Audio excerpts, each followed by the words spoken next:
गौ माता की, नंदी बाबा की, सतगुरु दाता की, पथमेड़ा गोधाम की। नमः पार्वती पतये, हर हर महादेव। हर अर्चनी वंदनीय पूजनीय पूज्यपाद पथमेड़ा गोधाम महातीर्थ के संस्थापक पूज्य पथमेड़ा बाबू जी के अनंत आनंदमय श्री चरणों में प्रणाम। विराजमान सभी संत महापुरुषों को वंदन और मेवाड़ वागड़ क्षेत्र से पधारे सभी गौशाला संचालकों और अन्य भाई बहनों को सबको मेरा भाव से नमन। हम सब यहाँ बैठे उपस्थित लोगों के लिए परम सौभाग्य का विषय है कि संयोग से ईश्वर कृपा से आज अनायास ही हम सबको ये पवित्र लाभ प्राप्त हुआ है। जैसा कि मुझे निर्देश दिया कि पूज्य पथमेड़ा बाबू जी का परिचय देना है, मुझे नहीं लगता कि गौ सेवा के क्षेत्र में कार्य कर रहे लोगों को पथमेड़ा बाबू जी के परिचय की कोई आवश्यकता है। अगर पथमेड़ा बाबू जी का परिचय देने का सीधा अर्थ है कि सूर्य के प्रकाश की चर्चा करने के समान है। वर्तमान समय में वैश्विक स्तर पर, भारत में ही नहीं, वैश्विक स्तर पर गौ माता को पुनः देव स्थान और पूज्य स्थान पर स्थापित करने का जो श्रेय जाता है वो इस कलिकाल में पूज्य पथमेड़ा बाबू जी को ही जाता है। 5000 साल पहले द्वापर तक गाय माता देवत्व रूप में प्रतिष्ठित थी। मध्यकाल में कुछ स्थितियां विकृत हुई और जब गुलामी का दौर शुरू हुआ उसके बाद गाय माता को हम सब पशु समझ बैठे। यहाँ तक कि आप विद्यार्थियों को भी बहुत अच्छे से पता है कि आज भी आप लोगों को स्कूल में, कॉलेज में यही पढ़ाया जाता है कि cow is an useful animal, कि गाय एक पशु है। जबकि ये सत्य नहीं है, लेकिन लंबी अवधि तक हम लोग गाय माता को पशु समझते रहे, मानते रहे। लेकिन पूज्य पथमेड़ा बाबू जी ने देश में एक नई चेतना जगाते हुए वापस गौ माता की पूजा, उपासना और लोगों के हृदय में देवत्व भाव को जागृत करके इस विश्व पर बहुत बड़ा कृपा का कार्य किया है और पूरा विश्व आपका इस कार्य के लिए ऋणी रहेगा। आपने जो किया है वो अवर्णनीय है, अवर्चनीय है। अकाल के समय जहां लोग एक गाय माता की भी सेवा करने में समर्थ नहीं थे, उस समय आपने घोषणा करवा दी कि जिस किसी को भी गाय माता की सेवा की भी शक्ति नहीं है वो गाय माता ले आए। और ऐसी स्थिति में पथमेड़ा गोधाम के माध्यम से भीषण अकाल में 4 लाख गाय माताओं की लंबी अवधि तक सेवा हुई। वर्तमान समय में ही जहां 2, 3 या 5 गाय माता रखने में ही लोग घबरा जाते हैं, परेशान हो जाते हैं, वहां पूज्य पथमेड़ा बाबू जी के मार्गदर्शन में पथमेड़ा गोधाम के द्वारा 60 से अधिक गौस्थानों पर 1,65,000 से अधिक गाय माताओं की सेवा इस समय भी प्रत्यक्ष रूप से हो रही है। और परोक्ष रूप से देखें तो कश्मीर से लेके कन्याकुमारी तक और कोहिमा से लेके कांडला तक किसी न किसी रूप में पथमेड़ा की प्रेरणा से गौशालाएं, गौ चिकित्सालय, गौ संवर्धन केंद्र, गौ शिक्षण केंद्र, गौ कृषि, गौ आधारित चिकित्सा जैसे प्रकल्प चल रहे हैं। और मैं भी उन्हीं में से एक हूं जो पथमेड़ा बाबू जी से मिला तो नहीं था, लेकिन सिर्फ चर्चा सुनी कि ऐसा कार्य हो रहा है। और मैंने एक छोटा सा गौ सेवी कार्यों में नास्तिक होते हुए भी प्रवेश किया। और जब कुछ पथमेड़ा बाबू जी की शरण में गए तो वह नास्तिकता आस्तिकता में परिवर्तन हो गई और सिर्फ फिर जीवन में गौ माता ही गौ माता बची और शेष कुछ भी नहीं बचा। वही गौ माता का प्रभाव और परिणाम आज साक्षात आप देख रहे हैं। परम पूज्य गुरुदेव भगवान की परिकल्पना थी कि एक ऐसा संस्थान खड़ा हो जहां से देश को सात्विक, शक्तिशाली, बुद्धिमान और प्रज्ञा प्रखर रखने वाले विद्यार्थी मिले, जिससे राष्ट्र पुनः राम जी और कृष्ण जी से कालखंड का सामना कर सके, वैसी स्थिति में लौट सके। उसके लिए आवश्यक था विद्यार्थियों में गौ माता के प्रति भाव जगना। हालांकि छांदोग्य उपनिषद में गाय माता के द्वारा विद्यार्थियों की पात्रता का विस्तृत उल्लेख है। फिर भी मैंने कई बार पहले भी ये बात कही है कि सिर्फ सुनकर और पढ़कर मैं भी किसी बात पर सीधा सीधा विश्वास नहीं करता हूं, जब तक कि उसको प्रत्यक्ष न देख ले। इसी भाव से छांदोग्य उपनिषद एवं अन्य पौराणिक ग्रंथों का अनुसरण करते हुए गो आधारित आधुनिक शिक्षा का एक विचार मन में आया कि विद्यार्थी संस्कृत के श्लोकों के साथ कंप्यूटर भी अंगुलियां चला सके, विद्यार्थी विभिन्न भाषाओं के साथ अपने तन मन और जीवन को विकसित कर सके। उसी भाव से इस जय गौ माता गुरुकुलम, जिसको संक्षिप्त में आप सब JGM गुरुकुलम कहते हैं, उसकी स्थापना हुई। लेकिन फिर भी मन को संतुष्टि हुई कि क्या वाकई गौ माता की कृपा से विद्यार्थियों को लाभ हो सकता है। यही विचार रखते हुए इस बार 1 महीने का ये विद्यार्थी पात्रता शिविर रखा और 1 महीने में जिसमें 8-8 दिन के अलग अलग सत्रों के विषय चले। 8 दिन मलखम्ब, 8 दिन तैराकी, 8 दिन संगीत नृत्य, वैदिक गणित इत्यादि इत्यादि। 8-8 दिनों में आप लोगों ने जिस प्रकार का प्रदर्शन किया है, उससे ये साबित होता है कि गौ माता के साथ रहने से, गौ माता का दुग्ध दही घी सेवन करने से, पंचगव्य सेवन करने से, गौ माता के घृत से आहुति देने से, गौ माता की साक्षात आरती पूजा के साथ साथ उनकी स्वयं सेवा करने से जीवन में कितना तेज आता है। यहाँ पर जब बच्चों को कल हमने आज नहीं पूछा अलग अलग कि आप घर पे कितने बजे उठते थे, किसी ने 7, किसी ने 8, किसी ने 6 बताया, लेकिन अब बिना किसी प्रयास के सारे बच्चे 4 से 4:30 बजे के बीच में यहाँ उठने लगे हैं और सुबह से लेकर रात को 10 बजे तक निरंतर श्रम करने पर भी बच्चों के चेहरे पर कोई थकान, कोई आलस्य, कोई प्रमाद दिखाई नहीं देता। ये गौ माता के सामीप्य और गव्य पदार्थों के ग्रहण करने की दिव्य शक्ति का महाप्रभाव है। ये पहला प्रयोग था और कुछ संतों की कृपा से कुछ हद तक इसमें सफल हुए हैं। मुझे प्रसन्नता इस बात की हुई कि कल कुछ अभिभावक आए थे बच्चों से मिलने के लिए। उन्होंने कहा कि हमें बच्चों को देख के ऐसा लग रहा है कि 5-7 दिन का शिविर आप हम बड़े लोगों के लिए भी रख दीजिए ताकि हमारे में भी कुछ सुधार आ जाए। तो निश्चित रूप से ये इस बात का प्रतीक है कि बच्चों से जब बड़े सीखने के लिए तैयार हैं तो बच्चों से आगे बच्चे और सीखेंगे, इसमें कोई संदेह नहीं है। ये एक संयोग ही था कि पूज्य पथमेड़ा बाबू जी को जगन्नाथपुरी पधारना था भोपाल के सत्संग को करते हुए और मार्ग में यह सहयोग बना। हमने पूज्य श्री के चरणों में आग्रह किया और आप श्री ने बहुत सहजता के साथ विद्यार्थियों के गौ आधारित पात्रता शिविर का अवलोकन करने एवं विद्यार्थी को मार्गदर्शन देने की अनुमति प्रदान की। तो फिर मन में भाव आया कि साथ ही साथ मेवाड़ क्षेत्र में संचालित हो रही गौशाला के गौशालक संचालकों को भी मार्गदर्शन मिल जाए। तो त्वरित ही आसपास की गौशालाओं वालों को निवेदन किया और आप सभी गौशाला संचालक यहाँ पधारे, उपस्थित हुए और आपको भी अब लाभ मिल पा रहा है बच्चों के इस कौशल के दर्शन का भी और परम पूज्य पथमेड़ा बाबू जी के दर्शन, पवित्र वाणी के साथ साथ अन्य संत महापुरुषों के दर्शन का जो लाभ मिल रहा है, इससे हम सबको एक ऊर्जा मिलेगी, एक शक्ति मिलेगी और उस ऊर्जा और शक्ति के साथ हम अधिक अच्छे से गौ सेवा के कार्य को कर पाएंगे। और गौ सेवा के कार्य को करने का सीधा सीधा अर्थ है अपने अपने जीवन को धन्य धन्य करना। इसके कई सारे प्रमाण हैं इस सभा में कि जिन जिन लोगों ने गौ सेवा की उनका जीवन दिव्य बना है, महान बना है। नहीं होने योग्य कार्य वो कर पाए हैं, जो उनकी क्षमता में नहीं थे वो कार्य भी उनके द्वारा हुए हैं। यही भाव हम सबके बीच बना रहे कि गौ माता हमसे लेती अल्प है और देती बहुत वृद्ध है और जो हमें प्राप्त होता है उसके लिए मुझे कल 5-7 बच्चों ने विशेष रूप से ये बात कही कि हमें घर पर बहुत क्रोध आता था, बहुत गुस्सा आता था, लेकिन गाय माता के साथ रहने से और गोबर में उगे हुए अन्न फल का सेवन करने और गौ माता का स्पर्श, पंचगव्य पान, दूध दही घी गोबर और गौमूत्र के सेवन करने से, उनका उपयोग करने से, खाने से और गोबर के स्नान से भीतर और बाहर से इतनी पवित्रता आ गई कि अब हमको बिल्कुल क्रोध नहीं आता है।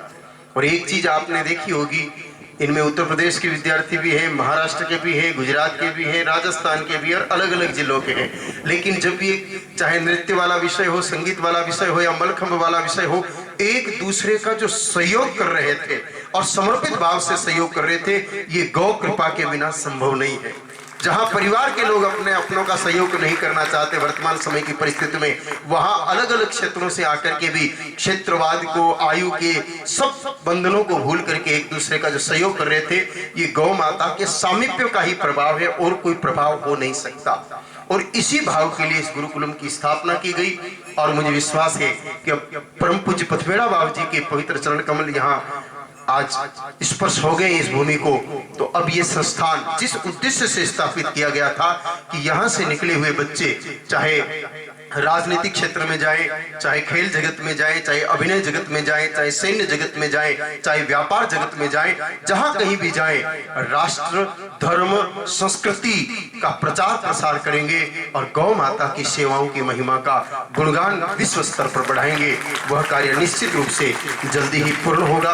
अत्यधिक नहीं कहते हुए अब मैं परम पूज्य पथमेड़ा बाबू जी से आग्रह करूंगा कि आप श्री विद्यार्थियों को भी मार्गदर्शन करें। और मेवाड़ में अभी गौ सेवा का कार्य बहुत छोटे स्तर पर और शिथिल स्तर पर चल रहा है। जिस प्रकार की गौशालाएं मारवाड़ इत्यादि क्षेत्र में है, जहां 5-5, 10-10 और 11-11 हजार गौ माताओं की सेवा एक एक स्थान पर हो रही है। नागौर जैसे एक ही जिले में करीब 550 गौशालाएं संचालित हो रही है, यानी कि कोई भी गांव वंचित नहीं है। वही स्थितियां धीरे धीरे मीराबाई की इस पवित्र भूमि और महाराणा प्रताप की शौर्य भूमि पर भी बने। इसे तो आप आशीर्वाद भी प्रदान करें और मार्गदर्शन भी प्रदान करें, जिसके द्वारा सब लाभ ले सके। आप विभिन्न गौशालाओं से करीब 32-35 जगह से 160 गौशालाओं के 160 कार्यकर्ता हैं 35 गौशालाओं से। तो आप सबका नाम ले पाना भी संभव नहीं है। आप सब समान रूप से आदरणीय हैं, इसलिए समान भाव से आप सबको वंदन करते हुए मैं पूज्य बाबू जी के चरणों में प्रार्थना करूंगा। राम राम राम या व्याप्तं सर्वमिदं जगत स्थावर जंगमं तामधेनु शीर्षा वंदे भूतभवस्य मातरम्। श्री राम जय जय राम।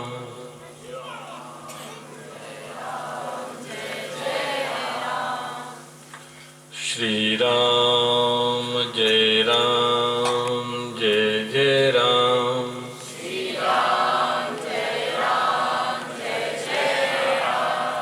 श्री राम जय जय राम।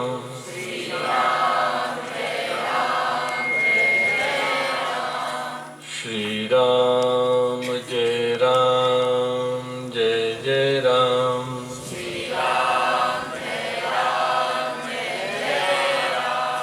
धर्म की अधर्म का प्राणियों में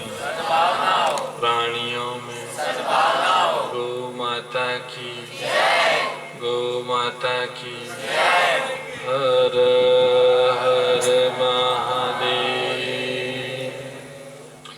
हे मेरे नाथ, आप अपनी सुधामयी सर्वसमर्थ पतित पावनी अहेतु की कृपा से दुखी प्राणियों के हृदय में त्याग का बल एवं सुखी प्राणियों के हृदय में गौ सेवा का बल प्रदान करें, जिससे वे सुख दुख के बंधन से मुक्त हो आपके पवित्र प्रेम का आस्वादन कर कृतकृत्य हो जाएं। जय गो माता जय गोपाल भक्त वत्सल प्रभु दीन दयाल जय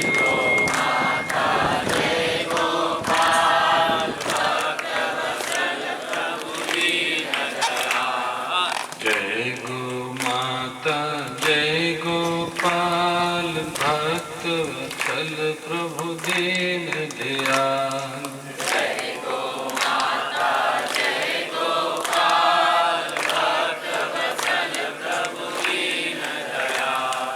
प्रिय गो माता प्रिय गोपाल भक्त वत्सल प्रभु दीन दयाल प्रिय गो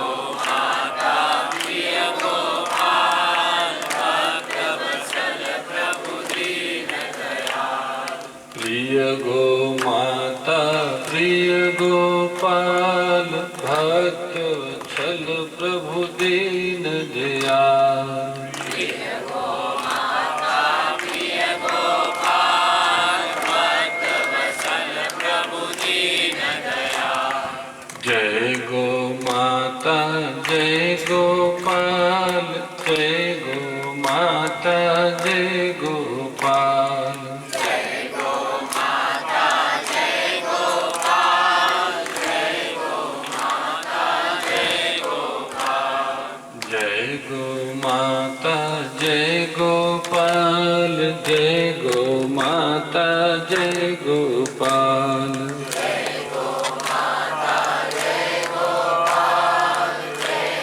माता जय गोपाल गोपाल कृष्ण भगवान की आदि शक्ति श्री सुरभि गो माता की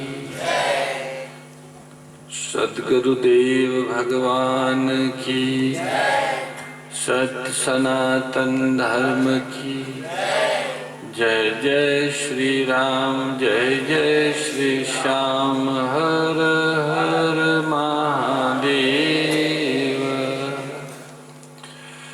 नारायण नारायण नारायण नारायण नारायण। सर्वेश्वर सच्चिदानंद घन परमात्मा अंतर्यामी रूप से सभी के हृदय में विराजमान है, उनका पावन स्मरण करते हैं। उन्हीं की प्रतिनिधि भूता वेद लक्षणा गौ माता तथा उसके अखिल गोवंश की वंदना करते हैं। यहाँ धेनु जय गो माता विद्यालय में सायंकालीन संध्याकालीन समय पर बालकों के संस्कार और शिक्षा की पात्रता हेतु आयोजित शिविर के अवसर पर उपस्थित पूज्य संतगण, गोभक्त सज्जनों एवं विद्यार्थी बालक बालिकाओं सभी को सादर सप्रेम हरि स्मरण जय गौ माता जय गोपाल। बहुत ही सुंदर दृश्य उपस्थित हुआ गोधूली बेला में। हमारी इस धरती पर भगवान वेद व्यास जी और ब्रह्म ऋषि वशिष्ठ जी की प्रयोगशालाएं रही हैं। उनकी प्रयोगशालाओं में ही भगवान श्री राम और भगवान श्री कृष्ण तैयार हुए, प्रकट हुए। ऐसे ही गुरुकुलों में इस तरह के व्यक्तित्व का विकास हो, बालक और बालिकाएं अपनी चेतना को पूर्ण विकसित कर सकें। पूर्ण विकसित चेतना ईश्वर के साथ में एक हो जाती हैं, इसलिए उनमें वो सारी शक्ति आती हैं जो भगवान में है, क्योंकि जीवात्मा भगवान का ही अंश है। इसलिए जो भगवान में शक्तियां है वो सब जीवात्मा में है, दोनों एक ही जाति के हैं। वे शक्तियों दबी हैं, आवृत हुई हैं, तो ये जो विद्या है, संस्कार है, शिक्षा है, ये उस आवरण को हटा देते हैं। इसलिए हमारे यहाँ कहा कि सा विद्या विमुक्त्या। विद्या वही है जो सभी आवरणों से आत्मा को मुक्त कर दे।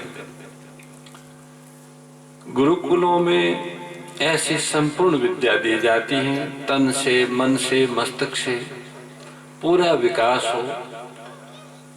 उसके लिए सबसे पहली शर्त गौ माता है।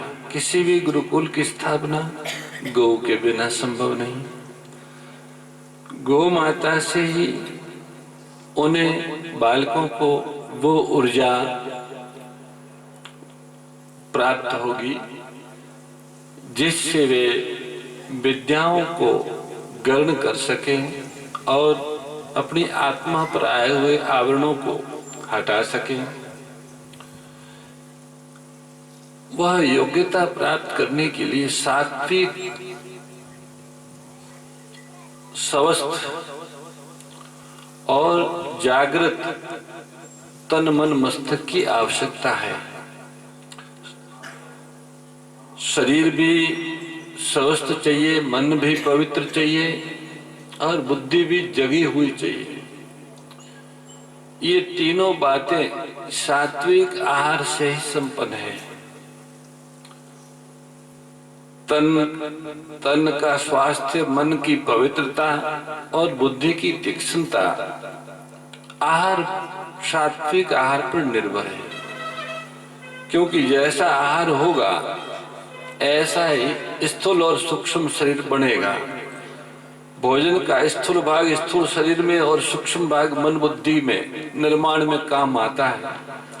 तो भोजन जो हवा, जल और अन्न के रूप में ग्रहण करते हैं वो सात्विक हो। ये सृष्टि के आदि काल में, वैदिक काल में हमारे पूर्वजों ने ये अनुभव किया कि आहार शुद्ध सात्विक हो। वो कैसे प्राप्त होगा? तो परमात्मा ने कहा वो गौ माता से प्राप्त होगा। इनके पीछे चलो। प्रथम मानव गाय के पीछे चला है, गाय आगे चली है, मानव पीछे चला है। जहां जहां गौ माता गई वहां वहां जीवन आया। मनुष्य को भी और सभी सृष्टि के प्राणियों को वहां जीवन की प्राप्ति हुई। आज भी दुनिया में जहां गौ है वहीं पर जीवन है। हम लोग मानसरोवर जाते हैं तो वहां श्री गौ माता है, तो वहां जीवन है। पर जहां पर आप जाएं और गाय नहीं हो तो वहां जीवन नहीं होगा। धरती भी जीवित नहीं होगी। केवल मनुष्य, पशु पक्षी नहीं, वहां की धरती भी मृत होगी। वहां का वायु भी मृत होगा, वहां का जल भी मृत होगा। अन्न की आधारभूता धरती, जल और वायु तीनों को प्राण देने वाली गौ माता है, उनकी प्राण शक्ति है। तो सज्जनों, अभी हमने अनुभव किया 8 दिन में बालकों को वो गो कृषि अन्न और गो दुग्धान्न का आहार दिया। गाय के दूध से बनने वाले पदार्थों को गो दुग्धान्न कहते हैं और गाय के गोमय की खाद से उत्पन्न सभी प्रकार के अन्न, फल, सब्जियों, दालें, मसाले, औषधि आदि को गो कृषि अन्न कहते हैं। वैदिक काल में ये 2 प्रकार के अन्न मनुष्यों के लिए ग्राह्य थे और देवतव तथा ऋषि तव को पुष्ट करते थे, अर्थात देव प्राण और ऋषि प्राण का पोषण करते थे। ये प्राण समष्टि में भी है, व्यष्टि में भी है, देव प्राण और ऋषि प्राण। पर अगर उनको गो कृषियन और गो दुग्धान नहीं मिलेगा तो ये प्राण क्षीण हो जाएंगे, इनका क्षय हो जाएगा या अति अल्प हो जाएंगे। और दूसरा आहार उनको तामसी राजसी होगा तो असुर प्राण वहां बढ़ जाएगा। असुर प्राण शक्ति प्राण पोषण परायण इति असुरा, अपने स्वार्थ के लिए ही प्रयत्नशील रहते हैं, अपनी कामनाओं की पूर्ति के लिए ही सारा जीवन और सारी ऊर्जा लगाते हैं, वे असुर कहलाते हैं। तो वो आसुरी भावना है, आसुरी भावना बढ़ जाती है राजा में प्रजा में, और वहां फिर सब धरती से भी, जल से भी, अग्नि से भी, वायु से भी लेना लेना लेना लेना। असुर केवल लेने का ही नाम है। वो असुरपना मनुष्य में बढ़ जाता है, और ये फिर जब इस जमाने में आसुरी भाव और प्रकृति वाले मनुष्य बढ़ गए तो सत्ता, भौतिक सत्ता उनके हाथ में आ जाती है। भौतिक सत्ता उनके हाथ में आने से वे प्रकृति के साथ अत्याचार करते हैं, निर्दोष असहाय और मानवोत्तर प्राणियों के अधिकारों का, उनके जीवन के अधिकारों का हनन करते हैं। देव प्राण और ऋषि प्राण को वे नष्ट करते हैं। देने का भाव और परमार्थ का भाव, सबकी पीड़ाओं को अपनी पीड़ा मानने का भाव और अन्यों को देने का भाव, ये देव भाव और ऋषि भाव है। ऋषि सारी सृष्टि की पीड़ा को अपनी पीड़ा मानता है, इसलिए सृष्टि की पीड़ा निवारण हेतु उनको उपाय सूझते हैं। देवता जो कुछ प्राप्त है वो देता है, लेता बहुत कम है और देता ही देता है। तो देता ही देता है, वो देवता है। और सबकी पीड़ा को अपनी पीड़ा मानता वो ऋषि है। इन दोनों ऋषि और देवता दोनों को पोषण देने वाली गौ माता है। परमार्थ के भाव को, पर पीड़ा की पीड़ा को और परहित को, दोनों भावनाओं को जन्म देने वाली, उनको पुष्ट करने वाली, उनका विस्तार करने वाली गौ माता है। गौ माता से मनुष्य जब दूर हो जाता है तो उसमें ऋषि प्राण और देव प्राण कम हो जाते हैं या लुप्त हो जाते हैं, और आसुरी प्राण बढ़ जाते हैं। जैसा कि श्री गोपालानंद जी ने कहा कि हम लोग किसी कारण से गौ माता से दूर हो गए, यद्यपि हमारा तो अस्तित्व ही गौ पर था। यतो गाय ततो वयम्, हमारे पूर्वज तो ये कहते हैं कि गाय है तो ही हम हैं, यहाँ जहाँ जहाँ गाय है वहाँ हम है। पर कुछ कालखंड ऐसा गया जिससे हम गौ माता से दूर हुए तो हमारे में आसुरी भावना बढ़ गई। हमारे देश में जहाँ गौ की रक्षा के लिए, गौ के पालन के लिए, गौ महिमा के विस्तार के लिए स्वयं परमात्मा अवतरित होते, उस देश में भी, उस देश के वासी मनुष्यों ने भी गौ माता से दूरी बना ली। उनके घर से, खेत से, राज दरबार से, तपस्वियों के आश्रम से, विद्यालयों से तो गौ माता गई, पर मनुष्य के हृदय से भी गौ माता दूर हो गई। वास्तव में हमारा गौ माता के संबंध वो हृदय का संबंध है। अभी हमारे स्वामी जी ने कहा कि बालक अनेक प्रांतों के हैं, संभवतः इनसे पहले इनका कोई आपस में परिचय भी नहीं होगा, रक्त का कोई रिश्ता नहीं निकट। ये सब होते हुए भी वे एक दूसरों को इतना साथ और सहयोग दे रहे हैं जैसे दोनों आपस में सब एक ही हो, 2 3 4 हो ही नहीं। ये भाव मानव में गौ माता से प्राप्त होता है। गौ माता हृदय की चीज है, वह हृदय का विकास करती है। विकसित हृदय में ही अहिंसा, करुणा, दया, इतना ही नहीं, शौर्य और धैर्य ये भी उनमें ही होता है। जिनका हृदय विकसित नहीं होता उनका शौर्य नहीं, वो तो विनाशकारी स्वार्थ है, राक्षसपना है। शौर्य सूर देवता से बनता है, परमार्थ के भाव से। जैसे गोरक्षा के लिए, धर्म रक्षा के लिए, राष्ट्र रक्षा के लिए, मानवता की और प्रकृति की रक्षा के लिए अपने प्राणों का उत्सर्ग करते हैं, वह सब देव है, वह शौर्यवान सूर है। पर जो पद के लिए, धन के लिए, स्वार्थ के लिए, अपनी कीर्ति के लिए दूसरों को पीड़ा पहुंचाते हैं, हत्या करते हैं, वो तो हत्यारे है, राक्षस है। अपने स्वार्थ के लिए दूसरों को पीड़ा पहुंचाना पाप है। अनजान में भी होता है तो पाप है, जानबूझ के तो पाप है। तो गौ माता सबको अपना मानती है, वह अदिति है। दीति और अदिति की कथा सुनी है आपने। दीति दानवों की माँ, दीति दानवता को पुष्ट करने वाली, और अदिति देवताओं की माँ, देवताओं को पुष्ट करने वाली। इस धरती पर ऐसे अगर अपन समझना चाहे तो वेद रक्षणा गौ माता तो अदिति का प्रतिनिधित्व करती है, साक्षात अदिति ही है। और भाइयों, बुरा मत मानना, महिषी जो है वो दीति है, भैंस दीति है। भैंस का दूध, दही, घी खाने से, भैंस के संग रहने से असुर तो, दानव तो बढ़ता है, पुष्ट होता है।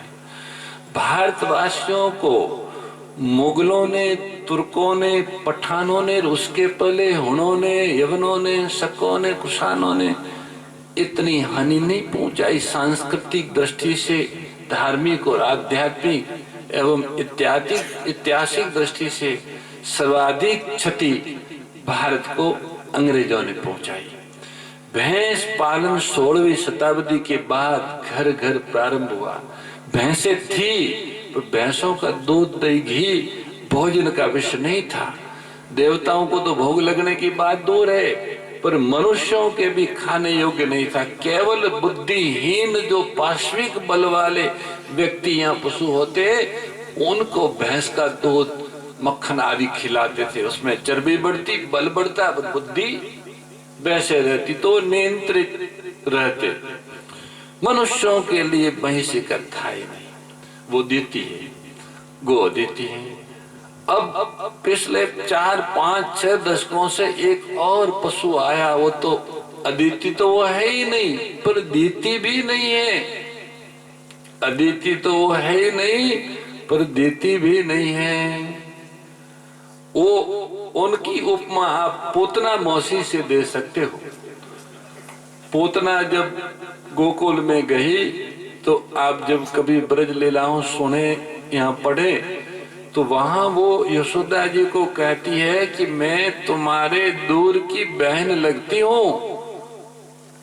जो भक्त होते हैं, गो प्रेमी, गो सेवक होते हैं, वो बहुत सरल होते हैं। वो सबको अपने हृदय जैसा मानते हैं, सब पर विश्वास करते हैं। यशोदा माँ ने कहा, हाँ भाई, तुम हमारी बहन ही होगी, तुम आई, बहुत अच्छा हुआ। बोले हम तो तुम्हारे लाला को देखने आई है। बोले हमारा लाला ऐसे तुम्हारा लाला। उसने कोई संदेह नहीं किया, जैसा हमारा है ऐसा ही तुम्हारा है। और वो गई और मौसी बन के गई। स्तन का पान कराया भगवान को, पर स्तन में विष लगा हुआ था। वो भगवान को मारना चाहती थी। अर्थात पूतना के पेय में, स्तन पेय में विष था। ऐसे ये जर्सी प्राणी है, संकर पशु, इनके दूध में विष है। ये आधुनिक चिकित्सा शास्त्रियों ने भी पता लगा दिया है। और पश्चिम के आसुरी प्रधान सभ्यता के संवाद, पश्चिम के लोग तो अंदर ही अंदर इस शंकर पशु को बदल के वेद लक्षणा गाय को ले रहे। हमारे परमहंस स्वामी प्रज्ञानानंद जी जगन्नाथपुरी, उनके गुरु भाई विराजे स्वामी अरूपानंद जी, उनके कई दुनिया के 70 देशों में आश्रम है। अमेरिका में उन्होंने गौशाला स्थापित की 100 एकड़ में। तो वहां से वो गऊओं का चित्र लेके आए, वीडियो मुझे दिखाया। थार पार कर गायें थी, बहुत ही सुंदर बछड़ियां गायें सब पुष्ट। तो हाँ, अमेरिका में कौन सा टेक्सास, अब ये नाम ही हमको नहीं आता, उस तरह का शहर है। तो 100 एकड़ में वो गाय, हमने उनको पूछा कि ये गायें आप भारत से ले गए क्या?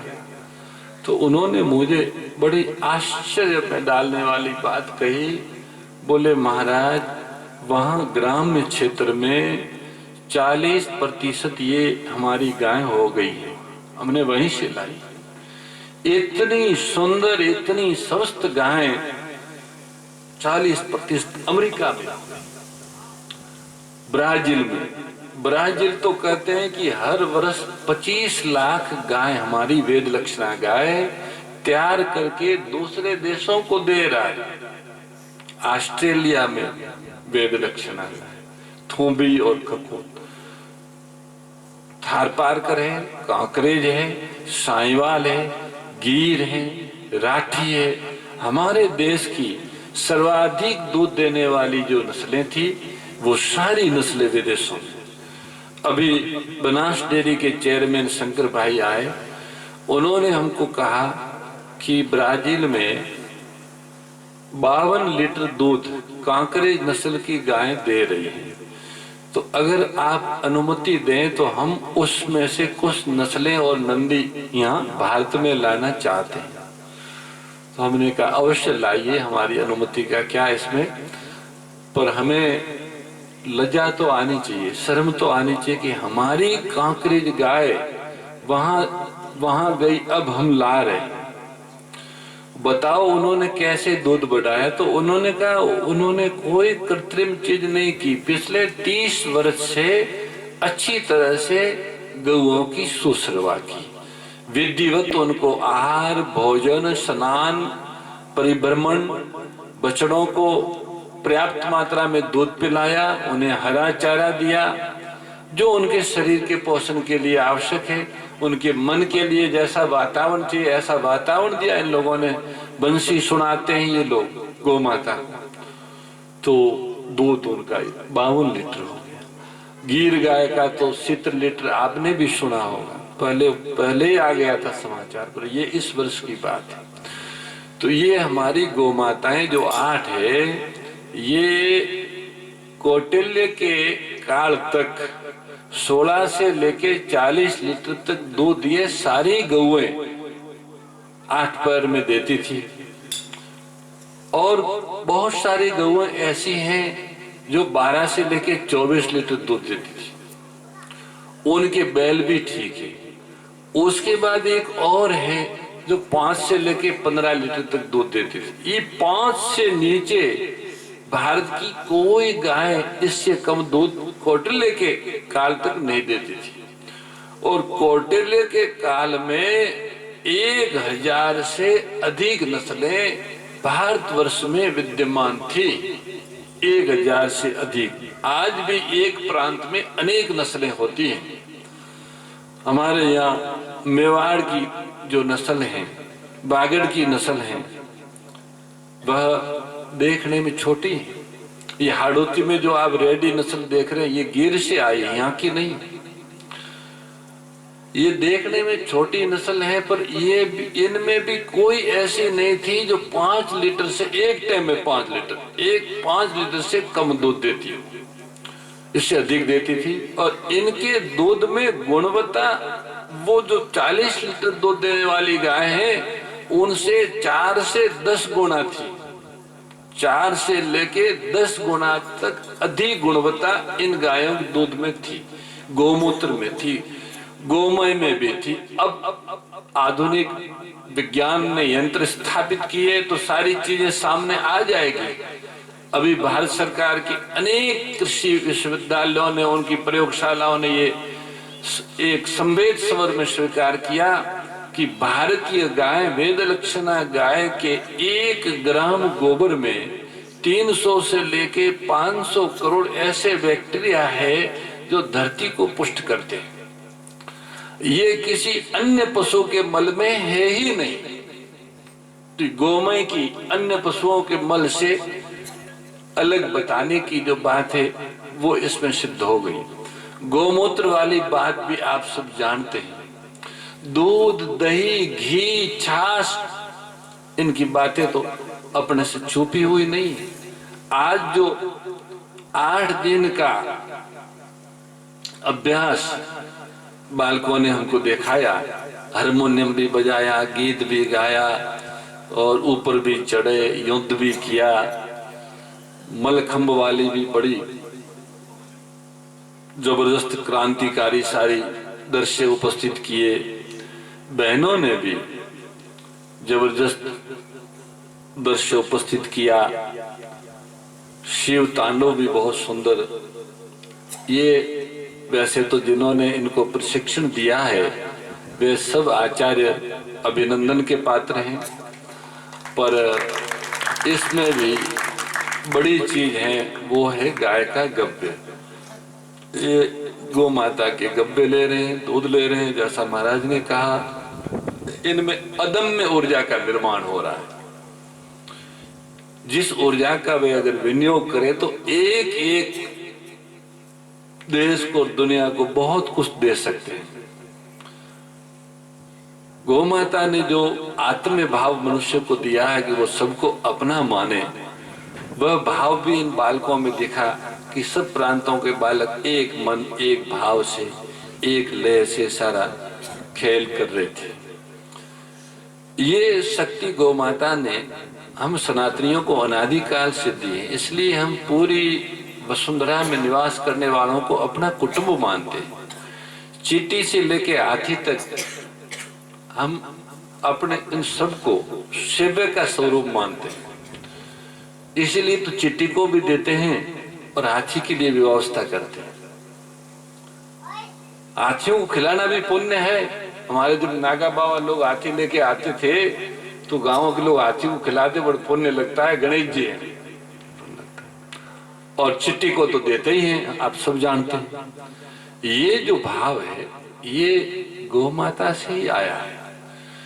गौ माता का जो गोचर होता है, गोचर भूमि, उसमें सभी प्राणी निवास करते हैं, भोजन करते हैं। पशु, पक्षी, जीव जंतु, ऊपर नीचे, जमीन में, बोटकों में, लकड़ी के अंदर वाले में, कैसे कैसे सबको आश्रय मिलता है, सबको भोजन मिलता है। नाम उसका गोचर है गाय के लिए, और सभी प्राणियों को आहार और आश्रय मिलता है।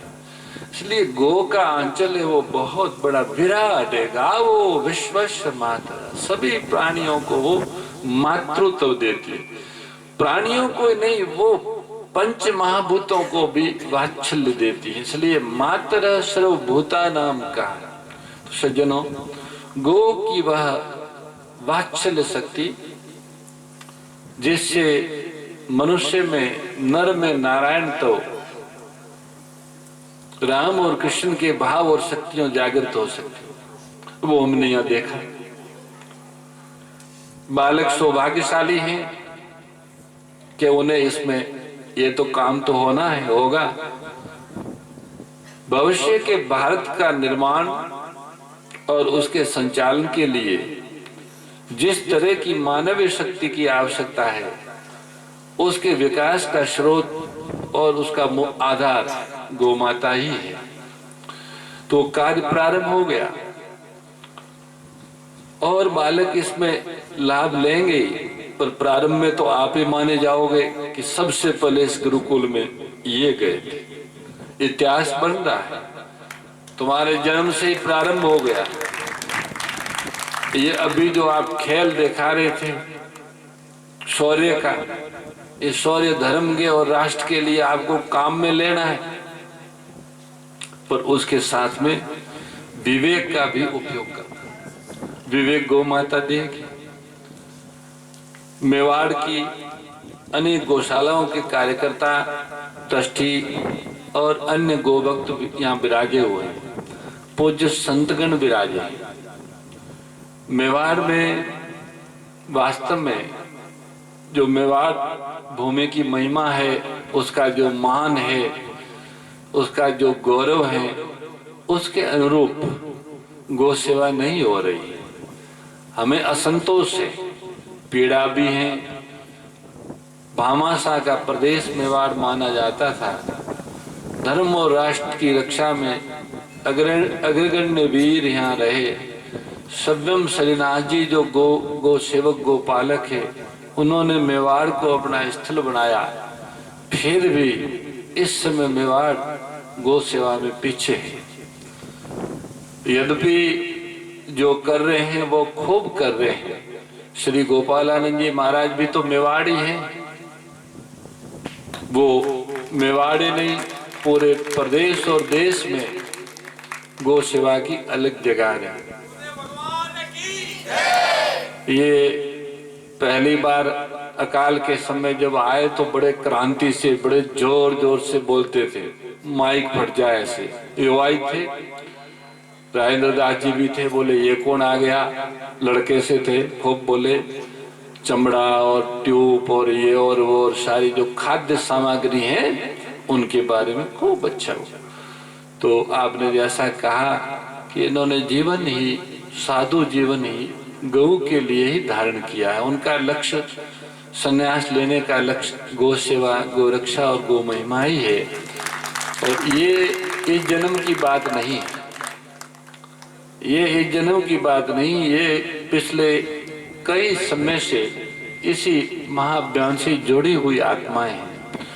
हमको एक गिरनार के महात्मा के द्वारा समाचार मिला कि ये हमको 97 की बात है, 1997 में, बोले आप गौ सेवा के कार्य में लगे हो। ये अभियान जो है सृष्टि के आदिकाल से गोपालन लोक संस्कृति के नाम से रहा है और समय समय पर भगवान ने स्वयं ने इस अभियान को गति दी, पुष्ट किया, सुसुप्त हुआ तो जागृत किया। तो आप लोग बोले 6000 वर्ष से पूर्व, मानी उससे भी पहले से इस गोपालन लोक संस्कृति के अभियान से जुड़े हुए हैं। और वे सभी लोग अगले 2 दशकों में देश में तैयार हो जाएंगे। जो जहां होंगे वो सब इस अभियान से जुड़ जाएंगे। बिना किसी योजना, बिना किसी नाम या बैनर, जगह जगह वे सारी आत्माएं अपने अपने स्तर पे गौ संरक्षण, गौ संवर्धन, गौ महिमा, पुनर्प्रतिष्ठा आदि में लग जाएगी। ये 1997 की बात है और हमने देखा है। हमको ऐसे ऐसे युवा मिले हैं, उनका जन्म ही गौ के लिए हुआ। ये जो लाखों गौ प्रत्यक्ष और अप्रत्यक्ष में पूरे देश में गौ सेवा का काम हो रहा है, तो सैकड़ों युवा लगे हुए हैं, प्रौढ़ लगे हुए, वानप्रस्थी लगे हैं। पर जन्म से ही गौ सेवा वाले भी हमें पिछले 20 सालों में मिले हैं। ऐसा लगता है कि किसी को श्रीनाथ जी ने भेजा है, किसी को भोलेनाथ ने भेजा है, किसी को मर्यादा पुरुषोत्तम श्री राम ने भेजा, उनके पार्षद है, और किसी को भगवती ने भेजा है। ऐसा लगता है उनके जैसा। इन्होंने कहा कि योग्यता न होते हुए भी वे ऐसे कार्य कर बैठते हैं कि बड़े बड़े योग्य लोग भी नहीं कर सकते। तो उनके ऊपर कोई सूक्ष्म शक्ति काम कर रही है, उनके पीछे ईश्वरीय शक्ति काम कर रही है, इसमें कोई संदेह नहीं। मेवाड़ के आप सभी उदार मना जो यहाँ गोभक्त विराजे हैं, संत विराजे, हमारे श्री प्रकाश नाथ जी महाराज विराजे, उनके सखा नागाजी महाराज विराजे हैं, इधर भी विराजे हैं, और प्रकाश दास जी भी विराजे हैं। ये तो शेखावटी वाले संत है। तो सज्जनों, मेवाड़ में अब इतनी दिक्कत नहीं आएगी। आप हिम्मत करो, कम से कम पंचायत समिति स्तर पर नर गोवंश के लिए नंदीशालाओं का संचालन हो, और अगले 1 वर्ष में लक्ष्य रखो कि हर एक ग्राम पंचायत में एक गौशाला बन जाए। समाज में जागृति आई है, सहयोग मिलेगा ही, पर अपने पूर्वजों की गौसेवा के पुण्य के प्रताप स्वरूप राजस्थान की सरकारों ने भी राजस्थान के गोभक्तों की भावना के अनुरूप एक अलग गोपालन मंत्रालय बनाया है, और उसमें विभिन्न मदों से गोग्रास संकलन करते हैं, गो शेष के नाम से। वो राशि इस तरह की निराश्रित गोवंश, नंदी या मादा, उनकी सेवा करने वाली गौशालाओं को गोग्रास खरीदने के लिए देते हैं। अभी तक वो प्रति गाय 40 रुपया बड़ी और छोटी 20 रुपया चारा खरीदने के लिए देते थे 6 महीना तक। अभी कुछ समय पहले उन्होंने उसे 9 महीना कर लिया है और भगवत कृपा से 12 महीना भी हो जाएगा। आप डरेंगे नहीं, थोड़ा समय लगेगा। ये तो पहला आंदोलन इन्होंने इसी विषय को लेके 2008 में किया था।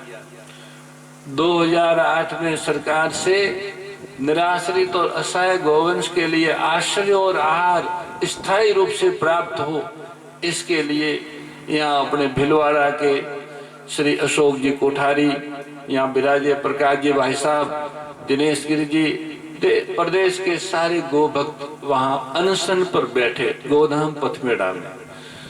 3-4 दिन तक किसी ने शुद्ध नहीं ली तो ये तो नाराज हो गए, आवेश में आ गए और ऐसा खंबा था उसके सिर जोर से टकरा दिया, बेहोश हो गए।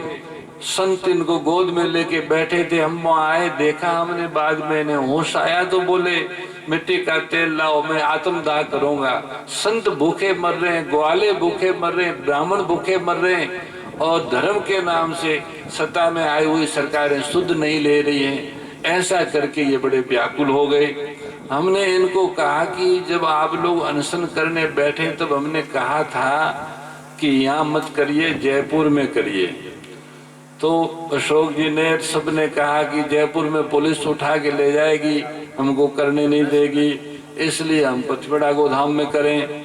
अब आपने यहाँ किया है तो हमारी बात माननी होगी। 24 घंटा आप कुछ नहीं करोगे, 24 घंटे में अगर सरकार ने कोई सहयोग नहीं किया तो फिर आपको अकेले को नहीं मरने देंगे, हम लोग भी मरेंगे। ऐसा इनको कहा। वास्तव में सभी ईमानदारी से अनशन पर बैठे थे, पीछे जाके जूस पीने वाले, पानी पीने वाले लोग नहीं थे। तो वो बेहोश होने लग गए। कई अच्छे कार्यकर्ता, कोठारी जी बेहोश हो गए, एक और श्रवण बेहोश हो गया। तो फिर सोचा कि क्या करें भाई।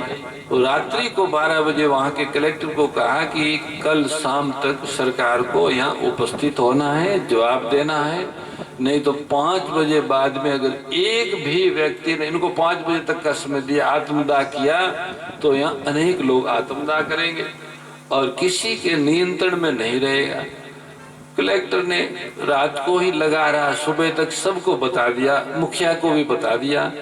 दूसरे दिन सरकार के लोग हवाई जहाज लेके वहां आए और बोले कि हम कुछ करेंगे, अनशन एक बार सब छोड़े। तो वहां से ये बीज पड़ा।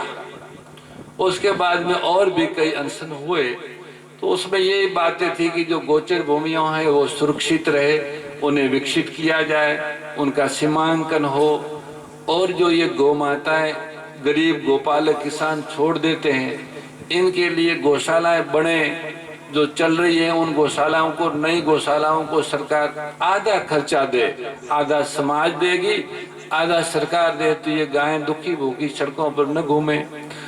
किसान जो गो आधारित खेती करते हैं उनको, उनके उत्पादन का अधिक मूल्य वाला बाजार सरकार स्थापित करे। ये जो संकर पशु गौ संवर्धन के नाम से प्रदेश में आया है, इस पर प्रतिबंध लगे और स्वतंत्र गोपालन मंत्रालय का गठन हो।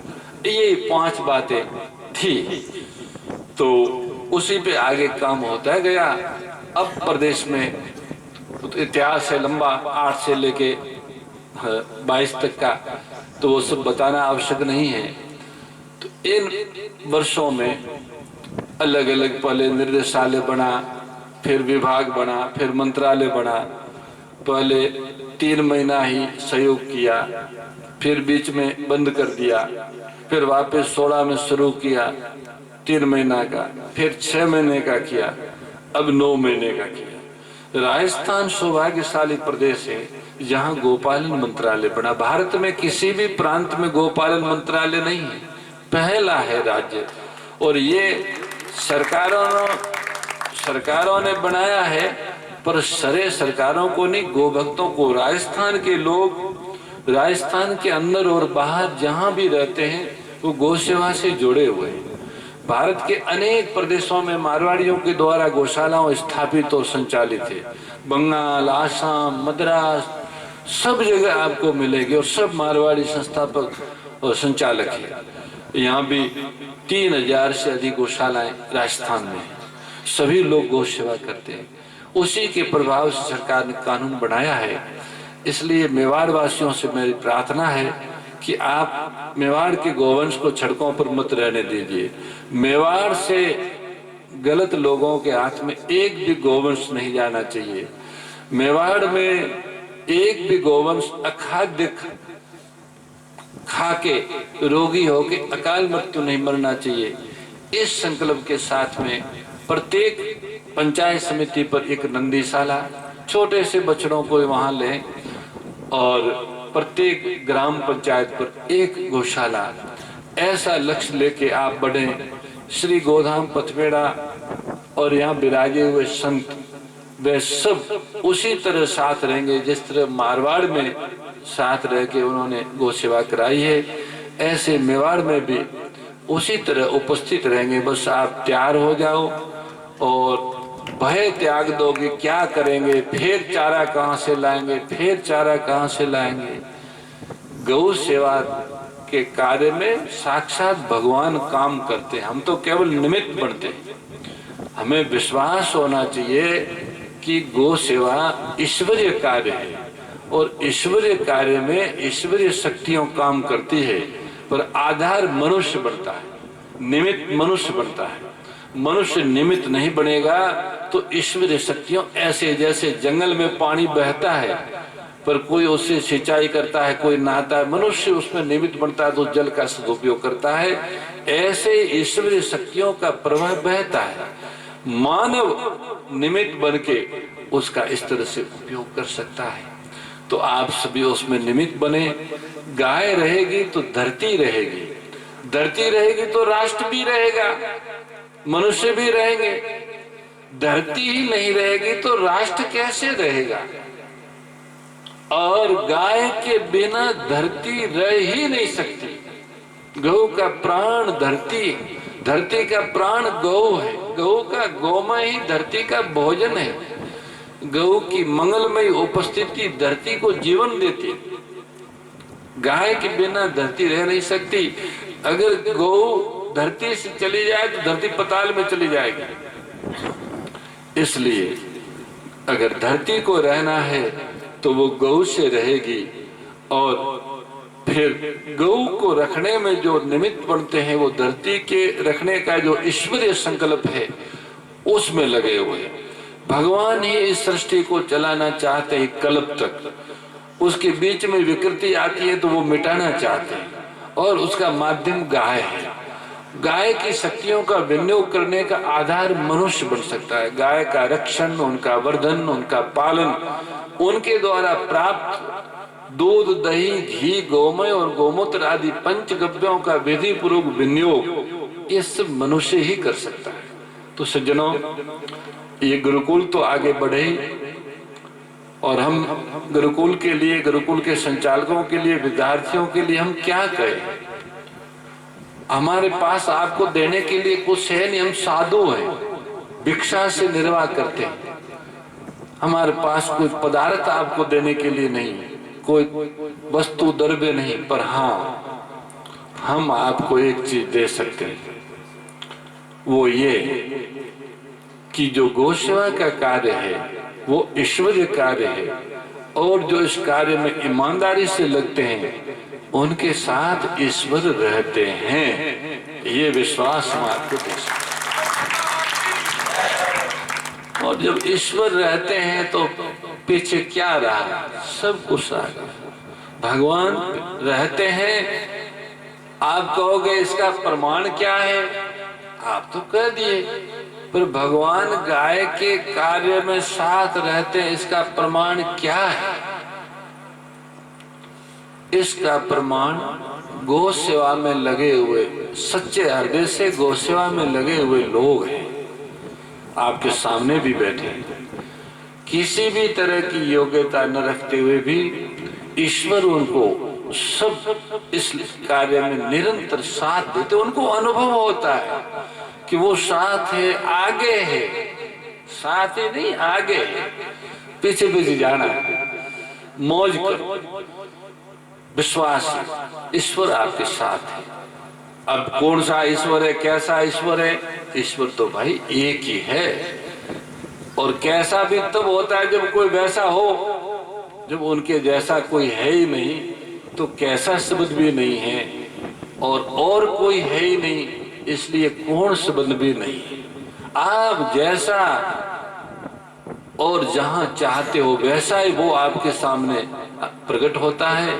आप उनसे जैसा चाहते हो वैसा ही वो करते हैं। वही ईश्वर, वही राम, कृष्ण, शिव, शक्ति, सूर्य, गणेश और विष्णु के रूप में हमारे पूर्वजों का उपास्य है। वह ईश्वर गौ के रूप में इस धरती पर चल मूर्ति के रूप में विद्यमान है। गावो साक्षात नारायण विग्रह, गाय भगवान नारायण का विग्रह है। अब इसे ईश्वर मान के ही ईश्वरत्व का लाभ ले सकते हैं, जान के नहीं ले सकते, जान सकते ही नहीं। ईश्वर का आशीर्वाद, ईश्वर का प्रसाद, ईश्वर की अनुभूति करनी है तो मानकर ही कर सकते हैं। और मानने का आधार संत है, भक्त है, शास्त्र है। भक्तों का जीवन मानने का आधार है, वो हमें आस्था देता है। मीरा का जीवन, नरसी का जीवन, धन्ना का जीवन आस्था देता, विश्वास देता, शास्त्र भी देते और गुरु भी। यही उस आस्था का आधार, मानने का आधार उनकी वाणी ही। उनकी वाणी के आधार पे ईश्वर हमारे साथ है, ईश्वर हमारे अपने हैं, वो एक है, सर्वसमर्थ है और मेरे अपने हैं, अपने। और वो अपने इसलिए है क्योंकि मैं गाय का हूं, गाय का हूं इसलिए मेरे ईश्वर है। वैसे तो ईश्वर सबके है, पर गोपी वो भगवान के अंतरंग है। जैसे कोई महापुरुष होते हैं तो उनके बैठने की जगह, सत्संग की जगह, अन्य स्थानों पे तो अनेक भक्त जाते हैं, पर उनके ध्यान की जो जगह होती है वहां तो कोई उस चेतना को धारण कर सके ऐसा ही वहां व्यक्ति जाता है, वो अंतरंग होते हैं। ऐसे ही गाय, गो के प्रति सद्भाव रखने वाला, गौ माता के प्रति समर्पित अपनत्व रखने वाली बहनों, ये भगवान को अत्यंत प्रिय है। और भगवान स्वयं चाहते कि मैं उनके साथ रहूं, उनके काम आ जाऊं। इसलिए तो वर्षणियों के वहां जन्म लेके भी गोपालकों के वहां जाके रहते हैं। सज्जनों, आप बहुत देर से विराजे हैं। जो निवेदन हमने किया है गौ सेवा के लिए मेवाड़ में, उस पर आप विचार करें और आपको सब तरह से सहयोग मिलेगा। मेवाड़ के नगरों में, गांवों में जागृति के लिए अभियान चलाना हो तो गो प्रेमी संत विद्यमान है, और आर्थिक सहयोग भी लेना हो तो मुझे लगे आज भी मेवाड़ में भामाशाह है। मैं आपको ऐसे एक दो नाम बता सकता हूँ, यद्यपि नाम बताना ठीक नहीं है, पर ऐसे व्यक्ति हैं जिनको इशारा किया कि वहां पे 1 लाख गाय हैं और उनको इतने इतने चारा की आवश्यकता है, तो उस अकाल के समय उन्होंने देरी नहीं की, तुरंत कहा कि इतने दिन में वहां व्यवस्था हो जाएगी। ऐसे बहुत कम व्यक्ति थे, उनमें से एक व्यक्ति मेवाड़ का भी था जिसने मुझे ये कहा था, कहा ही नहीं, किया भी उसने उस अकाल में अपनी शक्ति और सामर्थ्य सर्वस्व अर्पित करने का भाव उसमें था, तन मन और धन। जो भामाशाह के गुण महाराणा प्रताप के समय उस धर्मात्मा में प्रकट हुए थे, वो ही गुण उस व्यक्ति में हमने देखे जो मेवाड़ के थे। तो मेवाड़ में सहयोग मिलेगा, सेवा होगी, सामूहिक रूप से इस कार्य को करें। सरे परे की भावना नहीं, हम सबका हित होगा, हम सबका कल्याण होगा, हम सब पर भगवान प्रसन्न होंगे और हमको सबको गौ सेवा में लगाना है। सबको गौ सेवा का सरे मिले, गौ सेवा में निमित्त होने का अवसर मिले, इस भाव से अगर हम कार्य करेंगे तो हम समझ रहे हैं, हम अनुभव कर रहे हैं कि हमें सब लोग साथ देते हैं और कार्य भी सरलता से होता है। मेवाड़ में गोवंश की सेवा मारवाड़ से भी आगे बढ़े, इसी सद्भावना के साथ और ये अपेक्षा रखते हुए कि ये जो गुरुकुल है इसका विस्तार हो और शीघ्र ही इस गुरुकुल से ऐसे शौर्य संपन्न, विवेक संपन्न, निष्ठावान, लक्ष्य भेदी युवा और युवतियों, धर्म एवं राष्ट्र की पोषक गौ माता के संरक्षण और संवर्धन के लिए समाज के बीच में आए, इसी सद्भावनाओं के साथ पुनः पूज्य संतों को प्रणाम। यहाँ पधारे हुए सभी सज्जनों, भाइयों बहनों तथा विद्यालय के सभी आचार्यों एवं बालक बालिकाओं को खूब खूब हृदय से सादर सप्रेम हरि स्मरण। जय गौ माता, जय गोपाल, नारायण नारायण नारायण। दत्तानंद जी महाराज और दास को तो 20-22 वर्ष से मौका मिला है उनके चरणों में रहने का। देश में बड़े बड़े संत महात्मा भी जर्सी और देसी गाय का भेद नहीं जानते थे। उस भेद को सब तक पहुंचाने का काम पिछले 30-32 वर्षों से भगवान की कृपा से पूज्य चरण कर रहे हैं और उनके साथ हम सब कार्यकर्ता टेका लगाकर चल रहे हैं। खूब व्यस्तता है, देश बहुत बड़ा है और सभी नंद बाबा के नाम से पूज्य चरण को जानते हैं। फिर भी यहाँ पर इस गुरुकुल पर, जिसका नाम ही जय गौ माता गुरुकुलम, वहां पर कृपा करी। पहले उन्हीं के चरणों में मैं अब धन्यवाद तो क्या, उनके चरणों में नतमस्तक होकर भगवती का यह आशीर्वाद मानता हूँ। इस गुरुकुलम पर पूज्य चरण जगदीश गोपाल जी महाराज 31 वर्ष का संकल्प लेकर पूरे देश में पदयात्रा के रूप में भ्रमण कर ही रहे थे। 10 वर्ष उपरांत दत्तानंद जी महाराज के आग्रह से, संतों के आग्रह से ही वाहन में बैठना स्वीकार किया है, क्योंकि महाराज श्री जी ने कहा है कि आपका उपयोग, समय का उपयोग ज्यादा हो सकेगा, ज्यादा गो भक्ति हो सकेगी, तो उनका आदेश मानकर ही अब वाहन में बैठना शुरू किया है। और ऐसे जो बच्चे निर्माण कर रहे हैं वो आपके सामने आया है। इधर मेवाड़ के सारे संत पूज्य चरण के आग्रह को मानकर तुरंत सूचना से आए हैं। उनके चरणों में गुरुकुलम की ओर से प्रणाम कर रहा हूँ।